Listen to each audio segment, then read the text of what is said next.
Hello guys, সবাই কেমন আছেন? তো ভুট্টা বাগান থেকে এই যে ভুট্টা গাছগুলা নিয়ে আসলাম। এরপরে বটি দিয়ে কেটে আমি এখন খড়ের সাথে এই ভুট্টা গাছের যে পাতা এটা মিক্সার করে দিচ্ছি।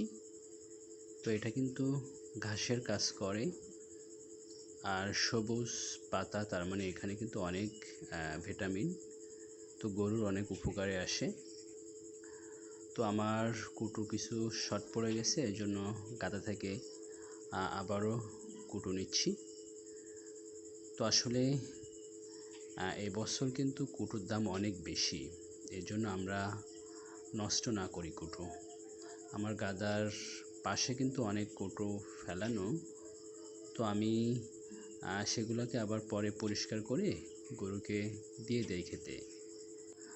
আর আমি আমার গরুর দিনে 2 বার খেতে দেই। তো বেশি দিলে গরুরা খাবার নষ্ট করে, এই জন্য আমি পরিমাণ মতো খাবার দিই। আর আমি যদি খাবার বেশি দেওয়ার প্রয়োজন হয় তাহলে আমি আস্তে আস্তে খাবারটা বাড়িয়ে দিই, একবারে অনেক বেশি দেই না। তো আমার কিন্তু খড় মিক্সার করা শেষ। আমি এখন এই নেটটা সুন্দরভাবে বাঁধবো। তো আমি বেঁধে এটিকে পানিতে ভিজিয়ে রাখবো কিছুক্ষণ, এরপরে গরুকে দিব, তাহলে কিন্তু নষ্ট কম হবে। তো আমার বাসা থেকে পুকুরটা একটু দূরে, এজন্য একটু বেশি কষ্ট হয়। তো আপনারা পারলে আপনাদের গোয়াল ঘরের পাশে একটা হাউস করে নেবেন, সেখানে কিন্তু কুটোগুলা ভিজিয়ে রাখতে পারবেন। সেক্ষেত্রে আপনাদের কষ্ট কম হবে, এবং আপনারা চাইলে ড্রামের ভিতরেও পানি দিয়ে ভিজিয়ে রাখতে পারেন। তো আমার কিন্তু একটা ভেজানো শেষ, এখন আমি অন্যটি ভেজাবো। তো এখানে এই পুকুরে পানিও কম, এর জন্য একটু কষ্ট হয় আমার। তো কিছু করার নাই, এখন সব পুকুরে পানি কম।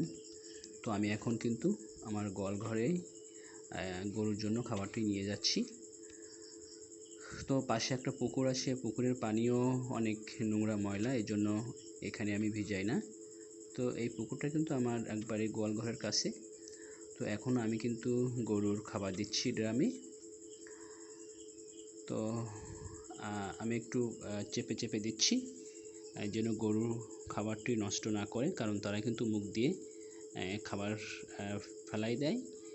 তো এই জন্য আপনারা চেষ্টা করবেন যে যেন ড্রামের পাশে অনেক পরিষ্কার থাকে, যাতে কোনো